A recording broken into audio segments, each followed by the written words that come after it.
face these life-limiting illnesses and challenges that they represent to themselves and their family. We're so delighted that such a diverse cross-section of community leaders are joining us today. As you know, we'll have some time together this afternoon and tomorrow morning. I'm going to introduce Katie in just a moment, but it's so wonderful to have all of you here. Cindy is just leaving us. She's the beautiful piano player here. Thank you, very talented. She's going to be back later this afternoon to join us again around 5:30 when we have a reception. If you'll just look at your program, each of you should have this here. We're starting pretty much on time. We have packed a lot into the program that you're going to hear. I'm going to stop talking and so that we can start introducing new friends and move through our conversation of exchanging ideas, experiences, insights to help make everything better for the kids that we're existing to serve. Thank you all again for coming. It's my pleasure now to introduce you to our founder, Katie Rusinova. Thank you, Jim. Thank you for being here. This is a meaningful time for all of us, and we hope it is for you as we continue to come together and talk about how we can bring more support to kids and families all together, as families, as clinicians, as community members, volunteers, and staff. And we'll be introducing over the course of today and tomorrow, the guests will be speaking, so you'll hopefully also meet with one another at your tables and be able to shift tables so you meet even other people and make important and meaningful connections over the next couple of days. A couple of housekeeping things. You'll see the Wi-Fi connection on the screen. If you wanted to write that down, Sunrise Guest, and then North for Good is the code. And at this time we want to thank Sunrise Banks for donating and allowing us to be in this lovely space. For those of you who've been here before, the last few years we were at Life Source, which is also a beautiful space. Parking was maybe a little bit easier, but this is also beautiful and allows us to expand a little bit. Sunrise will be part of the panel later on today, so we'll thank them again. And also, is Tiffany DeRoma here? Tiffany's family is a sponsor in honor of their daughter Ellie, and she'll be on the parent panel as a part of our parent panel tomorrow, so you'll meet her. But this is significant timing as we always want to be mindful and honor. And Jeannie will share that in a moment as she celebrated her daughter's 10th, would have been her 10th birthday. Ellie, significant timing because today is the anniversary of her death. And they're the sponsor of the symposium, and that's part of why they sponsored it. They felt like this meaningful connection, wanting to see Crescent Cove advance communication, education, and advocacy to bring more support to families. So we thank Ellie's Light and Ellie's family for that support. And then also the sponsor of our CEUs, I want to welcome Todd Dahlberg up, who will just provide a welcome on behalf of Gillette Children's Specialty Healthcare. They're sponsoring our CEUs and CMEs. So at the conclusion of the symposium, you'll receive an email from us with a link to an evaluation, and if you take that evaluation or survey, you'll automatically receive then a certificate of attendance. So that's a great gift, and thank you, Dr. Dahlberg, for being a part of Crescent Cove and the symposium. My pleasure. Thank you, Katie. Hello, everyone. My name is Todd Dahlberg. I take very, very fitting credit for the CNDC. That was news to me too. So, but on behalf of Gillette Children's, we are excited to offer CEUs, CMEs, because of course those are important for our personal and professional growth. But it's an opportunity to obviously bring folks like this together in this setting for such a wonderful cause. So Gillette is always, obviously, of course, very happy to be a part of such a process. I'm a hospice palliative care physician there, and I'm just excited to be here, exchange knowledge, learn some new people, and see how we can collaborate, communicate, and work together towards achieving the same goal. Thank you, Dr. Bowers. It's great to have you here. And now I want to introduce the few people on our committee planning the symposium. Leah Goberstein you'll hear from in a moment. She's going to lead us through a meditation with the singing bowls, both today and then again at the start of our symposium tomorrow morning, which is a lovely addition. And I also want to introduce Ted Bowman, who will be facilitating the symposium and integral, of course, to how meaningful this time is that we're together. Dr. Jim Rice, thank you very much, as our board chair, really is the one who initiated us hosting such a conversation a few years back, which has proved to be very meaningful for everyone. And Dr. Jeannie Goodspeed, who is a part of our clinical advisory committee, has been involved with Crescent Cove for the last several years. And we welcome you to say a few words too about your faith. Thank you, Katie. Yes, I'm Jeannie Goodspeed, and I'm a pediatrician here. I practice over in Woodbury at Health East. And I'm just so happy that everyone is here and that I am a part of this as well. I was on the planning committee this year for the symposium. And Crescent Cove has just been very meaningful to me, both professionally as a pediatrician, but especially from my family. As Katie mentioned, my daughter, Ivy, would have been 10 a few days ago and died about 4 years ago. And our journey with her included both respite and hospice care. And so just very sort of close to my heart in terms of the mission of Crescent Cove. So welcome everyone, and I'm happy to be here with you.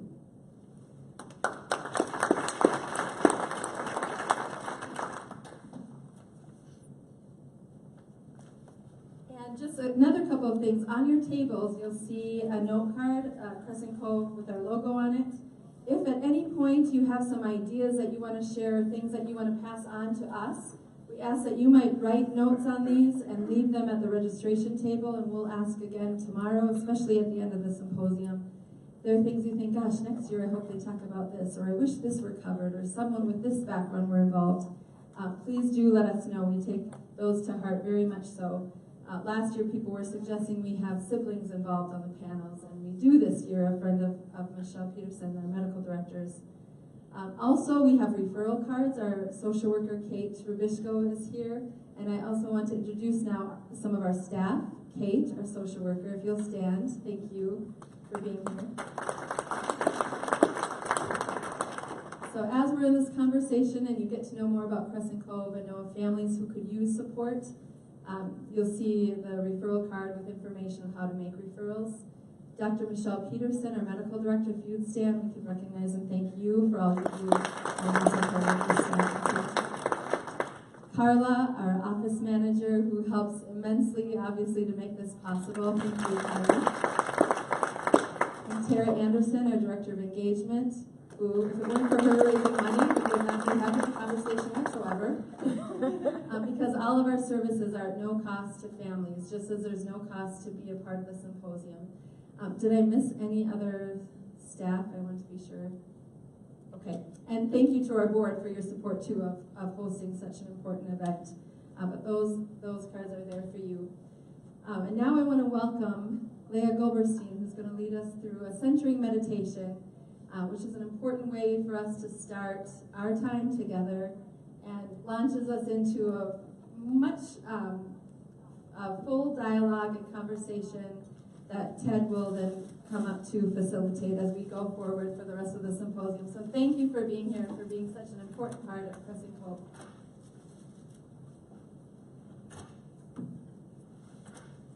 If you want to even silence your phones, that might be helpful too. A quick note, and I'll introduce you as Leah. Hi, the sound is okay? So please close your eyes and settle in.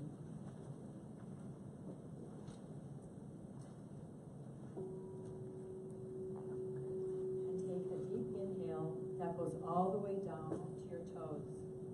And then exhale it all out.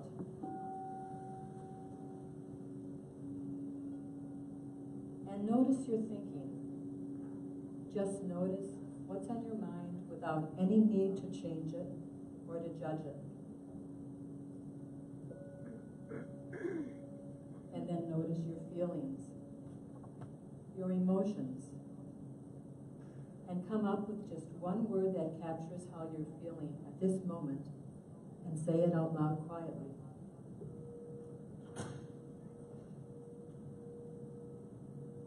And now notice your physical sensations. Feel those points of contact that your body is making with the chair that's supporting you. And then feel into the top of your head. Feel the muscles in your face and and let them soften and relax. Feel the back of your head and your neck, and your shoulders, your chest, your back, and your belly. See if you can soften and relax your internal organs. Feel your upper arms, your lower arms, and your hands. Feel into your hips and your pelvis, your thighs, your lower legs, and your feet. And now imagine a beautiful flower made out of light in the center of your chest.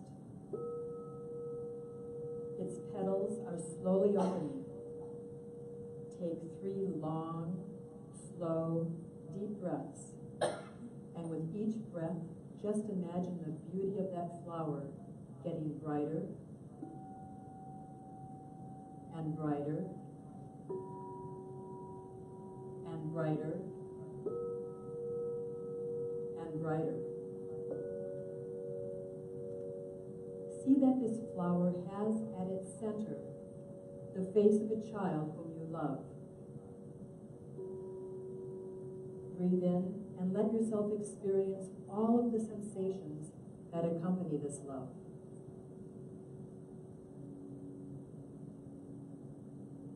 And notice feelings of gratitude for the opportunity to have lived this love.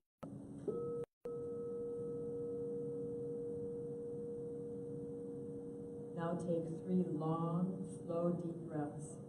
And with each breath, sense those sensations of love and gratitude getting stronger and stronger and stronger and stronger. And whatever these sensations and love and gratitude may be, perhaps warmth or tingling, or whatever you're feeling, let them radiate out from your heart center into the rest of your body. Feel these sensations flow from your heart into your torso, down your arms and legs, up through your neck and to your head. Love and gratitude flowing into your muscles, tissues, and cells. And take a breath into all that you are feeling. And now just sit for a few moments and let the music take you away. Let the sounds reverberate within and without.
And take a deep breath in and feel yourself sitting on the chair. Feel your feet resting on the floor. And when you're ready, slowly open your eyes. Thank you.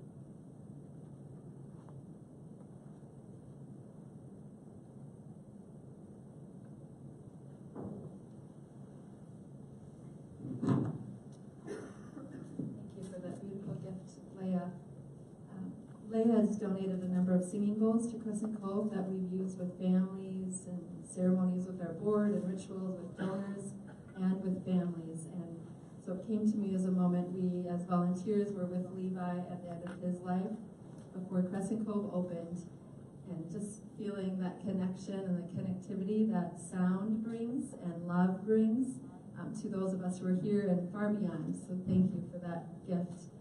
And now I welcome Ted Bowman to come up. And Ted, we first met, he was speaking at a hospice conference as we were just launching our nonprofit, and he said, I've just returned from England where I travel twice a year to speak with and support the staff at the children's hospices. And my heart almost beat out of my chest.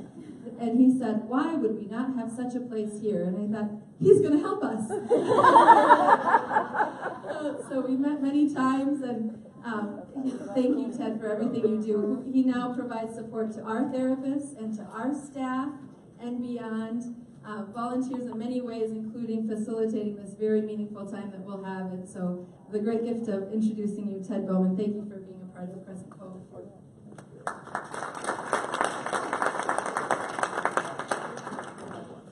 Well, good morning. Morning. Would you turn to people at your tables and say thank you for being here, and I look forward to hearing your comments as the day goes on. Would you turn and say that to one another? I look forward to hearing your comments.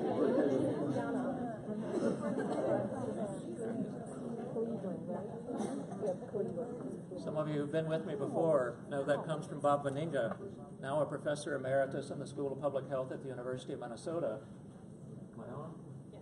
Okay. And years ago he said, those who get through a tragedy, those who get through a rough patch in their lives, those who deal with adversity well, point at least to one person who stood by them, supported them, and gave them a sense of hope. So at its best, it's what we call neighbors. At its best, it's what we call families. At its best, it's that intersection between the formal and informal networks of our lives. And here we are again. We are parents. We are grandparents. We are family members. We are volunteers. We are professionals. And for this fourth year of a Crescent Cove Symposium, that rare mix sit in the same room to discuss important matters. It's a rare conference. It's a rare symposium to get parents and families and volunteers and professionals together to honestly listen to one another. And so it's my honor to try to be the facilitator of all of these wise people here in the room. This symposium, like those that preceded it, is a forum in which we will raise our consciousness of best practices serving families that include a child with a life-limiting and life-threatening condition. Not only how can we do things okay, but how can we do things well?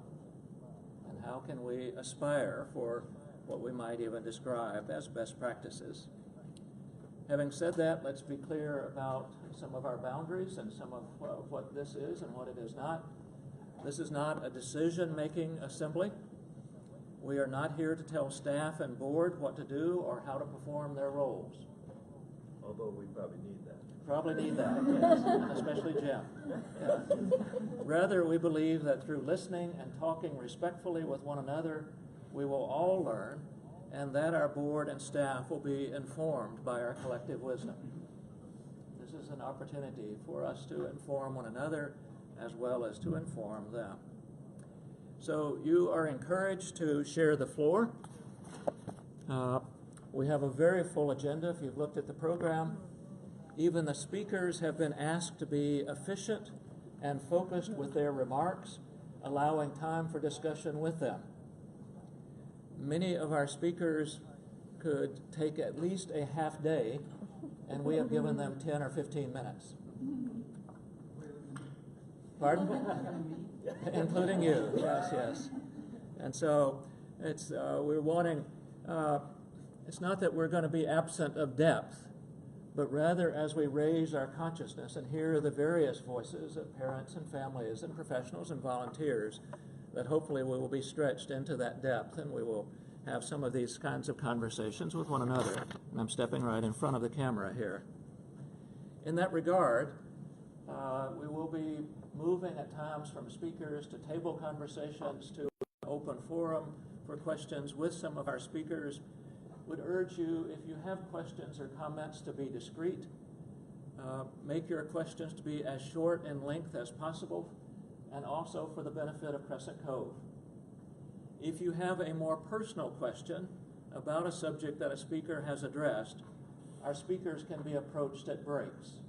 I would urge you not to take the group time for something that is individual for you and you want to ask that of one or more of the speakers, and so on. So in that spirit, we will interact well with one another.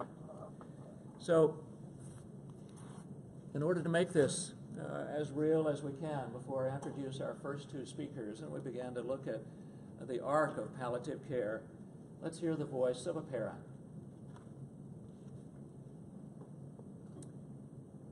I map out miracles, creative interactions, schedule brain scans, special meals, blood work, open my door to a therapist at 7 a.m., and push my true thoughts deeply away. The conversations in my mind have grown too big, too intense for the grocery aisle or a sandbox in the park. In silence, I try to grasp how to find time for my marriage that has been placed in the wings while our son's life is choreographed on center stage. My silence holds possible dreams of a normal life with family vacations, car trips, and time, not just schedules.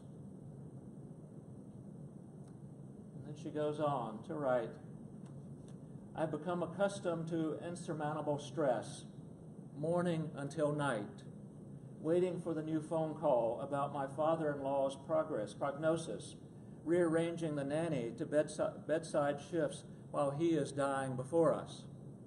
Lots of our families are not just dealing with a child with a life-limiting condition, but also with other realities.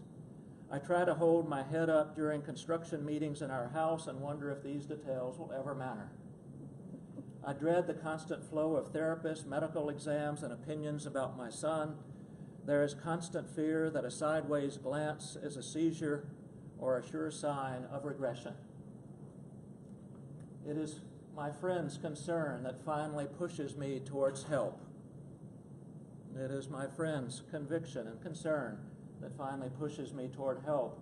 Miles away, I hear her voice as I lay on my bed, holding the phone. At last, my tears have begun to flow. It's what we call whole person care. It's what we call palliative care. That is not just the cancer patient, it's not just the child with Batten's disease, it's not just the brain tumor, but it's a family and a child who's dealing with all of life. Sheryl Sandberg, in her memoir, Option B, written after her husband's death, was offered what she described as the most powerful one-line prayer by a rabbi friend. This is the prayer. Let me not die while I am still alive. Let me not die while I am still alive. The hospice rule around the world for elders, for adults, for adolescents, for children is to live as fully as you can for as long as you can.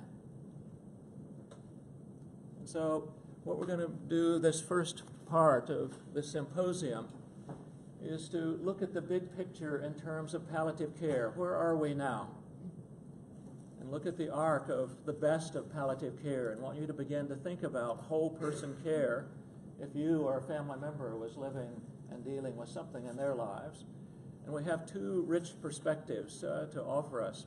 One comes from Europe, from the Czech Republic, and listening for what's happening in Europe relative to this thing called palliative care and whole person care. And if you look at the last page of your pamphlet, you'll see the picture of and a brief biography of Katerina Rusinova. And she will be here in a moment just to describe some of her work in the Czech Republic and some of her work in Europe. She will be followed by another speaker from the United States who comes from Ryan House, our sister children's hospice in Phoenix, Arizona. And he knows the story of Ryan's house because he's Ryan's father, and so deals with it both as a parent but also as the founder and very much involved in the administration and the ongoing life of Ryan's House in Phoenix, Arizona. We want to welcome each of you. We've even only given each of these people 15 to 20 minutes to share things that would go the whole day. I will be rude at times and interrupt them if they just get too windy and long-winded and so on, so that we can have some time to interact with them. So would you help me in welcoming from across the sea and across that pond called the Atlantic, Katerina Rusinova.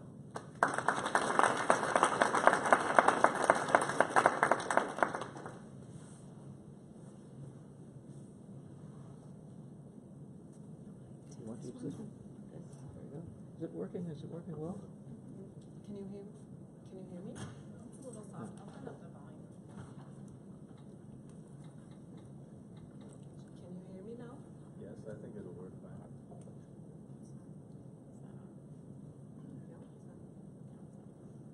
Now, can you hear me? No.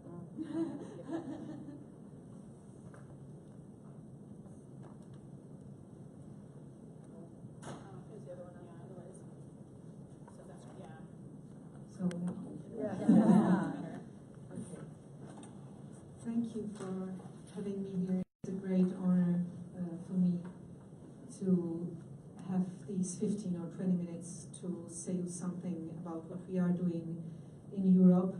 And by Europe, I mean my experience from my hospital and also my experience from France and Germany where I practiced and consulted palliative care teams. So I will start with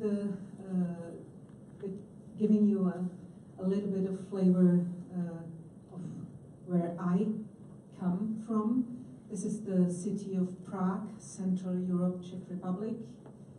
Maybe you are familiar, and some of you were in my town. This is the ICU where I work. I work in a university hospital with 1,300 beds. It's adult and pediatric hospital, and these are some of the photos giving emphasis on what we are doing. We are a big ECMO center, and here you can see a story of a patient that undergone 2 ECMOs in the summer, and I was happy to see him in the end of July with his family walking around in the hospital. So what took me to think about palliative care as my background, as you can see, was intensive care medicine, was these 3 questions published in Critical Care Medicine Journal 15 years ago. And it just somehow stuck in my head, and I was keeping thinking about them, and these are who is most likely to know what the patient's wishes are, who seems to care the most about the patient, and who is most affected by the decisions that need to be made about the patients.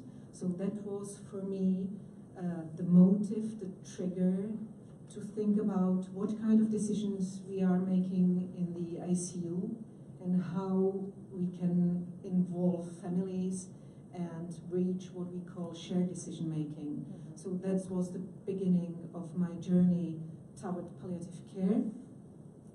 And 6 years ago, we were lucky enough to get funded by Avast Foundation to do this research that we call Oedicus. It was a prospective observational study, and I would like to present you here some results of the study to give you a background, just a photograph of how the last hospitalization is going in my hospital, what are the decisions that are taken, what are the involvement of families, are the patient values respected, are we aware of them, etc.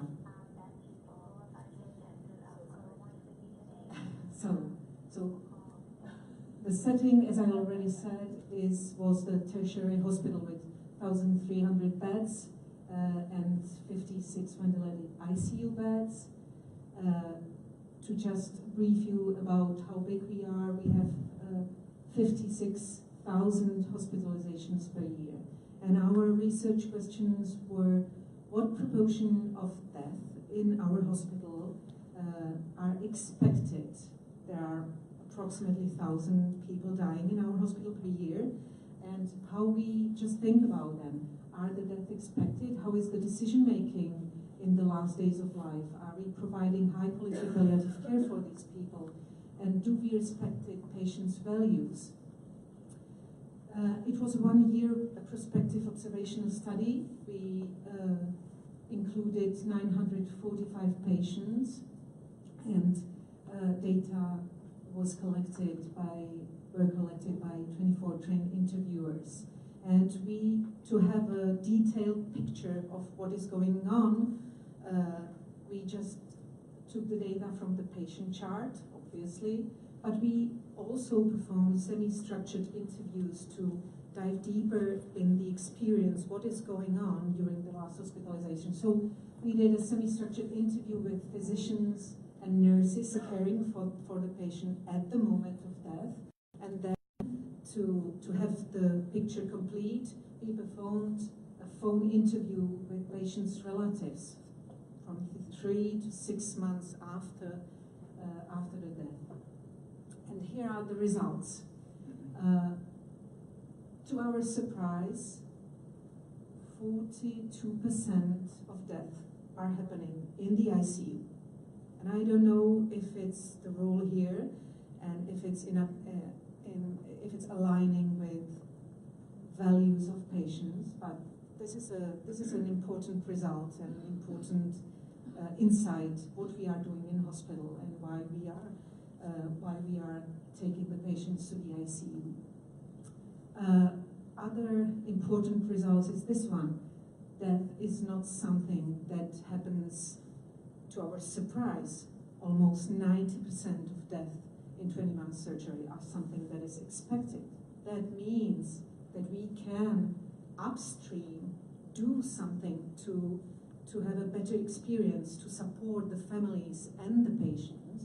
So there is a room for improvement, and this is also seen in the documentation in the patient medical record, because we are aware, the physicians are aware, and make a note of poor prognosis. So we cannot hide behind saying it was to our surprise that this happened. No, we are very aware, we have prognostication tools and everything to know and to do something about and to improve. This is another fact that we are frequently doing treatment limitations. So frequently we are seeing in patient medical record DNR, DNI orders, etc. Let's look at the patient values. This is the situation in Czech Republic, and this was an important finding for me, because that slide is trying to tell you that only 10% of patients have pronounced their wishes or their priorities, and a small amount of them are documented. So a lot of room for improvement. And we tried to analyze the data set and trying to see if high quality palliative care is accessible for our patients. So we defined that high quality palliative care for people who are facing death and who are facing the last hospitalization in our hospital are first, symptom control and avoiding non-beneficial treatment. Second, feeling to be considered as a person, so the dignity aspect. And third, that relatives are present and can share care and decisions. So let's look at the 3 aspects in detail. This shows you that feeling to be considered as a person is happening in almost more than half of the data set. It was mainly nurse perspectives, so 1/3 of the data set. fulfill this criterion. Avoiding non-beneficial care and suffering.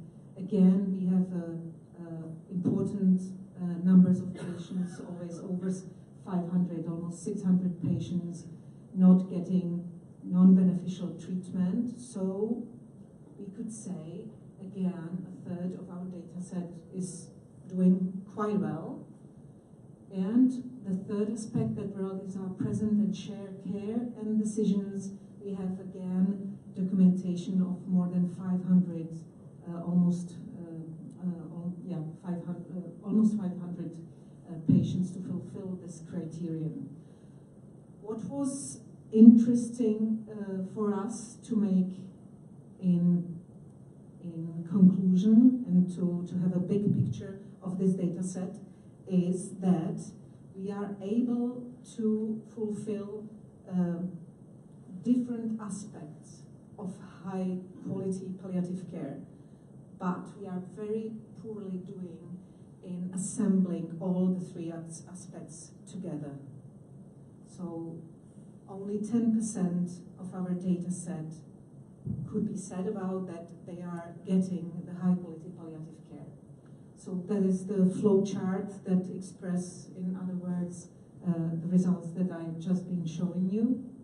So the good palliative care, the high quality palliative care, is only available for 10% of our patients that die in our hospital. So based on that, we decided to create a palliative care consult team, and this is the photo is taken on the roof on our hospital, and you can see Prague Castle there. And at the middle of the picture, there's our social worker, our nurses, my colleague, Dr. Kopecky, who is a physician, palliative care physician with me on the team.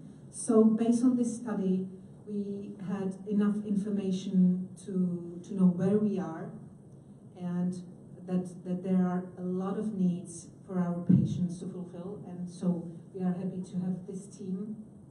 And how we function, we have a nurse that is central to our team, and she receives all phone calls from all over the hospital and other departments, and then within 24 to 48 hours, we are able to organize the first meeting. The first meeting is usually with the patient physician, and we are doing just a regular data download from the physician. Where are we? What's the prognosis, etc. Where is the problem that could be there when we can be helpful, etc. And we are working with other professionals like social worker. We have 2 psychologists in our team. We are collaborating with our pain service in the hospital, etc. So this is our structure. In 1 year, we have done almost 1,000 consultations in 300 patients. So that means we are meeting a patient or his family 3 times during their hospitalization. So that is, there is a photo that we are trying to be not only for inpatients, but to be available for outpatients also. And so that is our room for family meetings. And at the right bottom, we have a plan that one of our architects has drawn for us. So maybe in future we will have a nice room for families and for outpatient consultations. This is the photo taken on my Monday night shift, and we are struggling with funding because, you know, from the perspective of the hospital management, we are just, quote, talking with patients, and nothing special comes from that. So this is on the screen. There is a brand application that we are just clicking on 1 hour before the deadline. So this is me. Yes, it was a Monday shift. Monday night shift. So this is just to illustrate that we are struggling with our usual everyday functioning. But we are trying to raise awareness, not only between in our hospital, but also outside. And this is just an invitation to our case report meeting that we as a team has organized in April 2018 in heart of Prague, and we were very lucky to have Randy Curtis from Seattle. I think there's someone from Seattle here in the audience, and so we were lucky to have him as a keynote lecturer, and he did a great job for us, also by meeting with our hospital management, and it was a great success. And I will finish by two stories of patients, and this is the young lady laying in the bed is a teenage girl with malignant melanoma, and the last CT scan just revealed metastases in her brain. And we were asked by the dermatology department, because that's how melanoma are treated by the dermatologists in Czech Republic. We were asked to step in because family communication problem, and because everyone was afraid to tell the daughter, and the situation was complicated because the mother said, well, you know, please don't tell her. Please don't tell my daughter. I don't want her to know. I want just to keep on like that. And when I spoke to the young lady, she said, please don't tell my mother. Please don't tell, because she would be afraid that I know the results, and I know that I'm dying, but please don't tell her. So it was, our job was to listen to both parties and then to facilitate this meeting, and that with the permission of the family, I can show you what happened, and you can see from the faces what happened.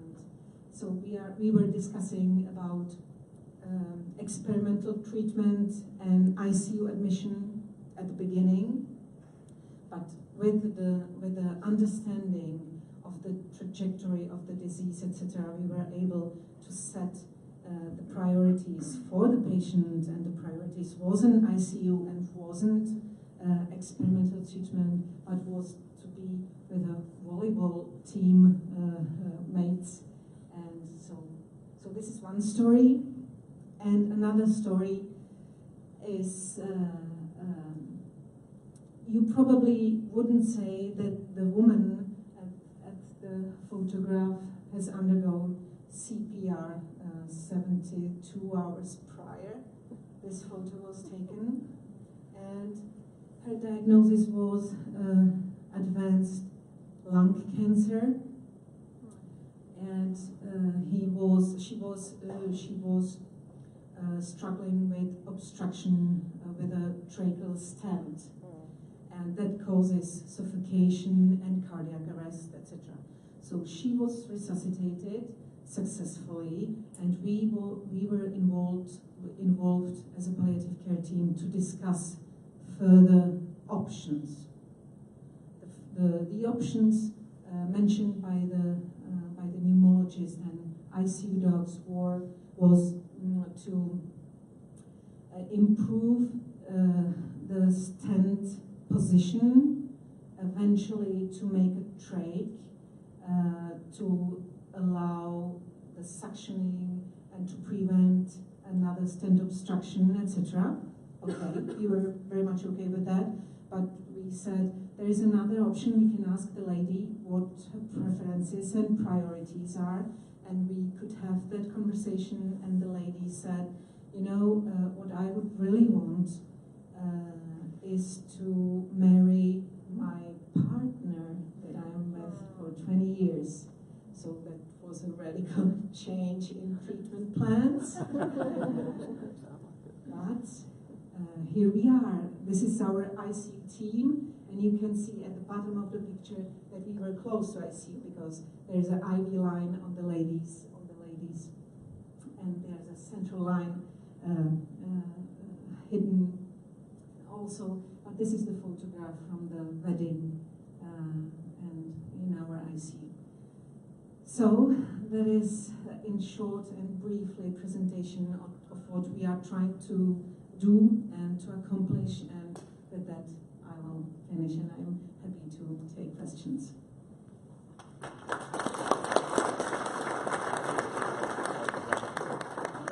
I think we'll take questions after Jonathan.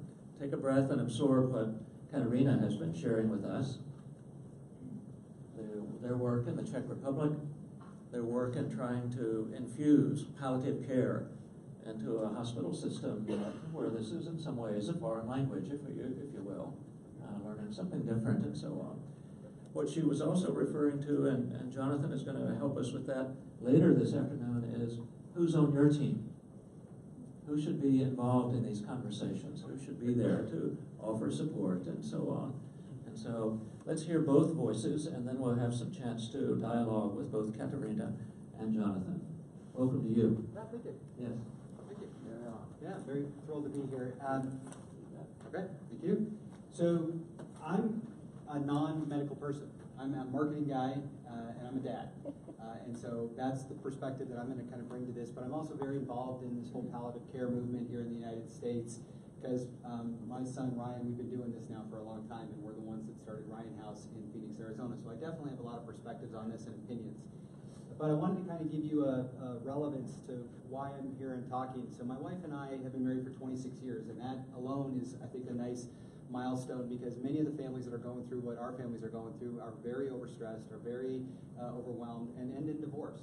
And my wife and I don't have a lot of peers at 26 years of marriage at this point, but we are an awesome team, and that's what's really going on.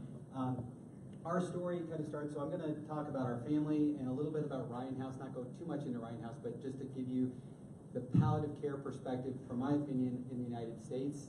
Ryan House and Crescent Cove comes into that discussion quite a bit. Our story, as a marketing person, we're an Arizona family, but we came to Minnesota, and I worked for Pillsbury back in those days. And it was the doughboy that sent us to London, England, for an expatriate assignment. So we were supposed to go there for 2 to 3 years, and that's when Ryan was born, was during those times in London. Ryan was diagnosed in London. He was born he was diagnosed at about 9 months old with spinal muscular atrophy type 1. So that diagnosis, for those that know, is 80% chance you're not going to live to 2. So that was the news that we were hit with in London, England, that our son was not going to live to 2 years old.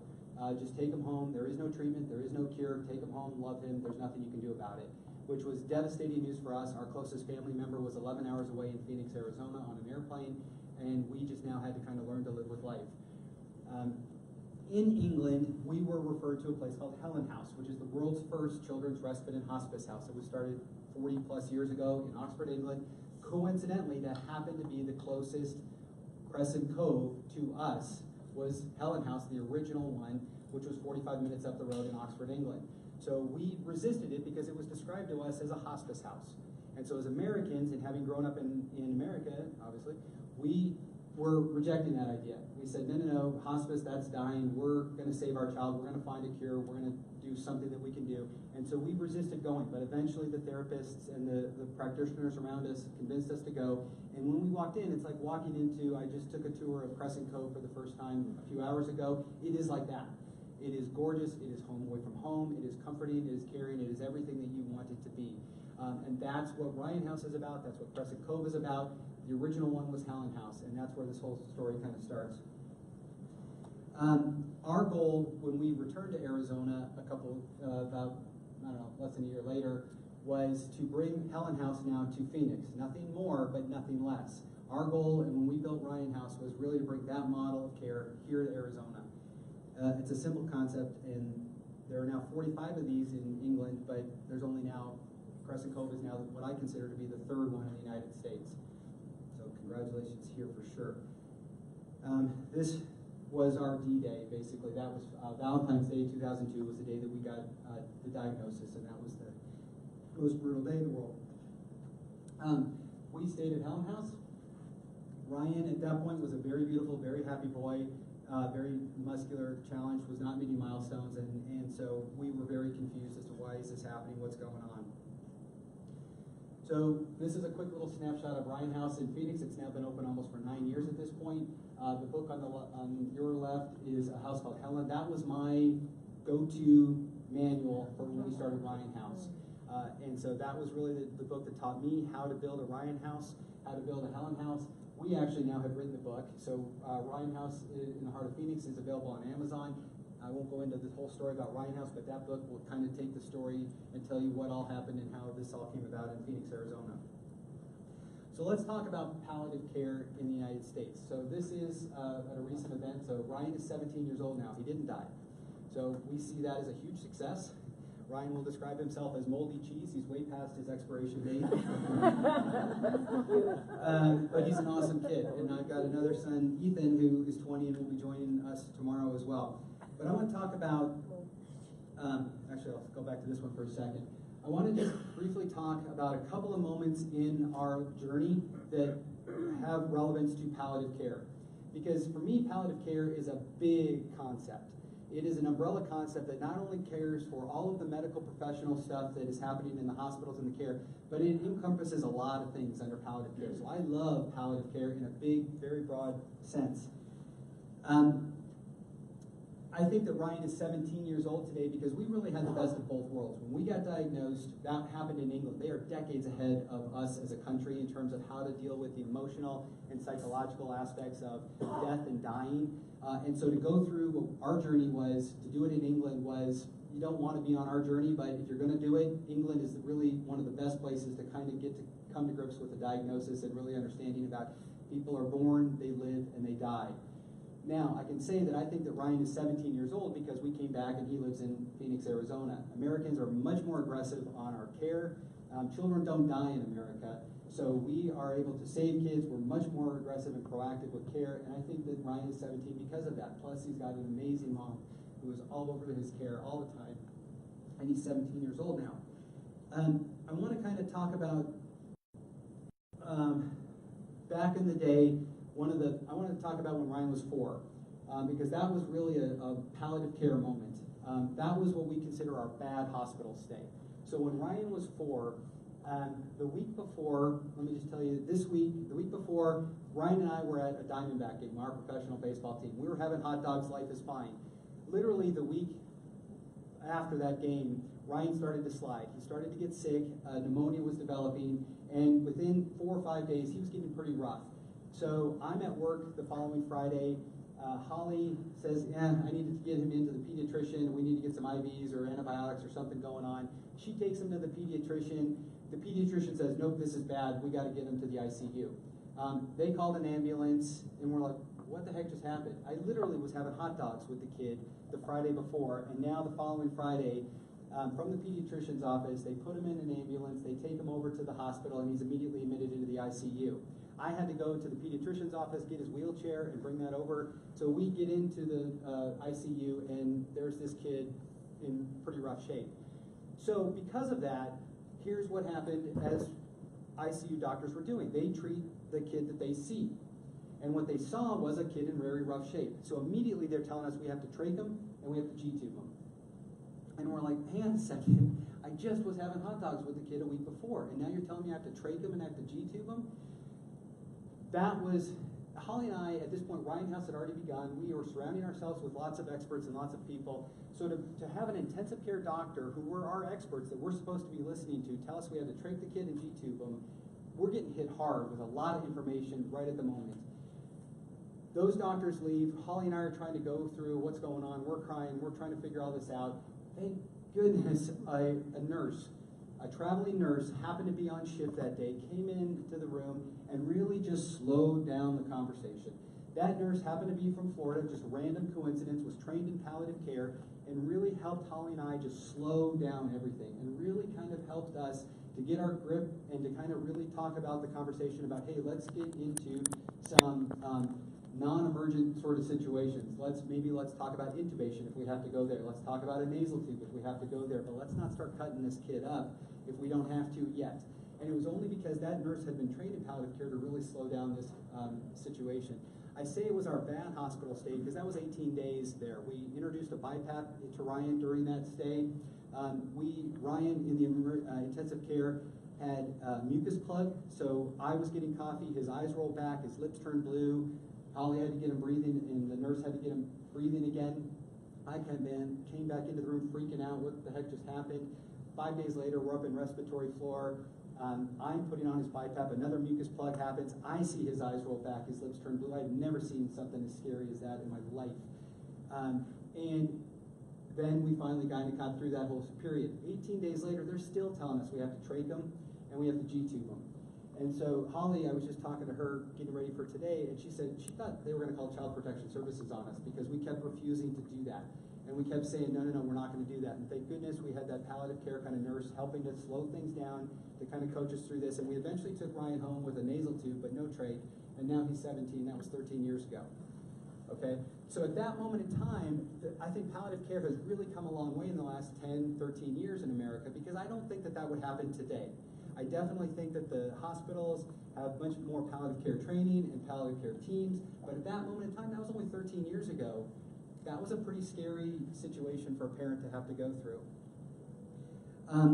I talked to a woman who some of you hopefully know is a woman named Dr. Marsha Leventon. She's a pediatrician out of Texas. She's very involved in the American Academy of Pediatrics. She does the palliative care program and really helped champion the pediatric palliative care specialty for the AAP. And she had connections to Phoenix. I was talking to her after that hospital stay, and she was frustrated because she's like, oh, it's the handover. The pediatrician didn't talk to the hospitalists at the time, and so there was no conversation or no way to kind of collaborate and really understand Ryan. They just saw a child in a tough situation, and they dealt with the issues that they saw. They didn't collaborate, they didn't talk. That was really the issue kind of back in those days. And it was the handover of care. So I think a lot of that is happening much more today. This is kind of an eye chart. So I apologize for that, but I wanted to kind of say, put yourself in a perspective of a child with a life-threatening condition, and why do they need respite? Okay, so we understand end of life and hospice kind of care, because that is going to happen. But why does a family need a place like Crescent Cove? Why do they need a Ryan House? Why do they need a Helen House? They need it because oftentimes they're the sole caregiver and they just need a break. Lack of sleep for parents, isolation with peers, divorce rates, overnight support. There's a whole bunch of reasons why a Crescent Cove has to happen in your town, why there needs to be hundreds of these around America. Okay, these families need this respite service for sure. This is another perspective that from a Ryan House or a Crescent Cove kind of perspective, the way I think about it is that we serve in Phoenix, Arizona's most fragile families on the most difficult journey imaginable. To qualify to come stay at Ryan House, or I imagine at Crescent Cove, that means that that child is going to be diagnosed with a life-threatening condition. Doesn't matter what the condition is, as long as it's recognized as not going to have a long life. So this is kind of a funnel where those kids could come in from a cancer, a neuromuscular disease, it could be a severe cystic fibrosis. Many of these kids have multiple combinations of things kind of happening. And that all kind of goes into the funnel. And if they have a life, if that is recognized as life-threatening, they're in. That's the common link to Ryan House, is a child at Ryan House is somebody with a life-threatening condition. That could be a near drowning, where yesterday that kid was fine, they had a drowning, and now all of a sudden they're on a now shortened path. Now they're in. So once they're into Ryan House, now their diagnosis doesn't really matter, because now they're a kid, okay, and they're a family, and those families have needs. And so the way I think about it is that they need 24-hour respite services, and we're trying to build a model and having conversations about, you know, low resource needs, medium resource needs, high resource needs. And so this is just kind of to explain that it's not, the kid doesn't have, yes, he or she has cancer when they're in Ryan House, but it's not about that. It's about the individual child and the individual kid. Just trying to, I talk a lot, so I'm trying to stay focused for you. Ryan House, the way I describe it, Ryan House is, you know, we are focused on children with life-threatening conditions. We're pediatric palliative care centered, providing short-term respite, and then through the journey that the family has through end of life and then beyond. We are not a replacement for the hospital. We are not a nursing facility. We're not a medical facility. We're not a babysitting service. You can't just come and drop a kid off at Ryan House for a couple of hours to go shopping. You need to come and really, there's an overnight always as part of Ryan House. A child needs to be there for at least 2 days, could be up for a week, and then they get 28 days a year to stay there. And we have families that are using all 28 days. We have some families that use 6 days. But we're not a long-term facility. So some people in the community are confused and think that, well, then kids now just lie. Some people think it's actually our house. And it's like, no, that's just, my son is the name Ryan, but it's not our house. And then also, yeah, and some people think that Ryan must live there, as other kids, that this is where they go. And there are some of those facilities in Phoenix also, but that's not what this is. A family will come in, we will care for the child while families go home or go to sleep or stay in one of our family suites. For this kind of crowd, I'll say that, a little tongue-in-cheek, people in the community often will say, when I say home away from home, they go, oh, like Ronald McDonald House. I'm like, yep. In the sense that the physical building is a home away from home. But as a non-professional, what I can say is, here's the difference between a place like Ryan House and Ronald McDonald House. We care, and Ronald McDonald House doesn't care. And they go, what? And they go, well, think about it. At Ronald McDonald House, the child is being cared for in the hospital, and Ronald McDonald House is for the parents because it's basically a subsidized hotel. It's a home-like setting for the parents while the kid is in the hospital. At Ryan House, it's the flip of that. We care for the child, so we've got nurses and attendants, but we're not a medical model. We're a caregiving model that then happens to have nurses in there 24/7, but we don't have a lot of doctors running around. If your kid is sick, don't bring them to Ryan House, go to the hospital, okay? So we care for the child so mom and dad get a break. So when people do the math on a project like this and they think, oh, this is so expensive, it's like, yes, it is, but you're not thinking about this right. We care for 8 children at a time, but who are we really caring for? We're really caring for mom and dad, who are bosses and peers out in the community, and so the ripple effect of a project like this is way bigger than you think it is, okay? It's not, you're not just doing the math on 8 kids. Okay? We want to connect with those families from the moment of diagnosis through respite and then end of life. And then once you're in the family, you're in the family. So this whole point about, insurance, you get 2 years of bereavement support after your child dies. Like, I hate that stuff. Once you're in the family, you're in the family, because the death of a child is forever. Okay? So we've got, in the 9 years that we've been open, we've had over 450 children die at Ryan House. We have a beautiful memorial garden. Every one of those children have a tile. We do fantastic special remembrances and memorials multiple times a year where these families can come back and stay connected. And it's just, that's what you are building here in Minneapolis with Crescent Cove. Your families need this. It is not a replacement for the hospital. You're still under the care of your primary care physician. There's no handover. We're an important part of the continuum of care so that things like happened to my family 13 years ago, when you're telling me to trade my kid and to Gtube my kid, those conversations should not happen today. Those ICU doctors have lots of resources. Those nurses, that hospital knows this kid before they even get in there, practically, and have other people to talk to understand and help that family get coached on that. Palliative care, this is palliative care in America. This is my shelf in my closet about all the medical records that I have, okay? Every year has a massive binder on what it takes to be a family like mine, because all of these services have to be paid for and billed for, which means that I have to be the champion of all of that, and we have to be on top of this. So we've got DME binders for wheelchairs and all the equipment that we've got. Every year's got a medical binder. We've got IEPs for my son at school. We've got care agencies and attendance and nursing care. So we have so much stuff that happens outside of the purview of what you guys are looking at too. So when I say palliative care, I mean palliative care, everything. Because all of this stuff is happening to our families. And so think about how you coordinate care, but even in a broader community sense, there's a lot of stuff going on and a lot of people that we have a wheelchair van. How am I supposed to buy a wheelchair van? Who's the expert I can go to for that? So you all choose to get involved in this kind of a career path. These families get thrown into this and have to be experts the moment their kid is diagnosed. And they can't get out of it. They have to. And there's no wonder that these families are overwhelmed and stressed. This box at the bottom, I should have been working on this weekend to file all that stuff and deal with that, but I'm here. So what spare time is there? There is no spare time, okay? It is an absolute roller coaster and just a headache for these families. The number one thing these families want more than anything in the world is a cure for their child. I'll give anything for a cure for my child. The second thing that these families need is sleep. Okay? And that's what Crescent Cove helps them get, so that they can go on and live their lives every single day. And this afternoon, we're going to talk a little bit more about the support systems and how families need and what kind of things can happen with support systems. But it's what you're doing is so important, but think about it in a much, much broader context too. Okay? Here you go. Thank you.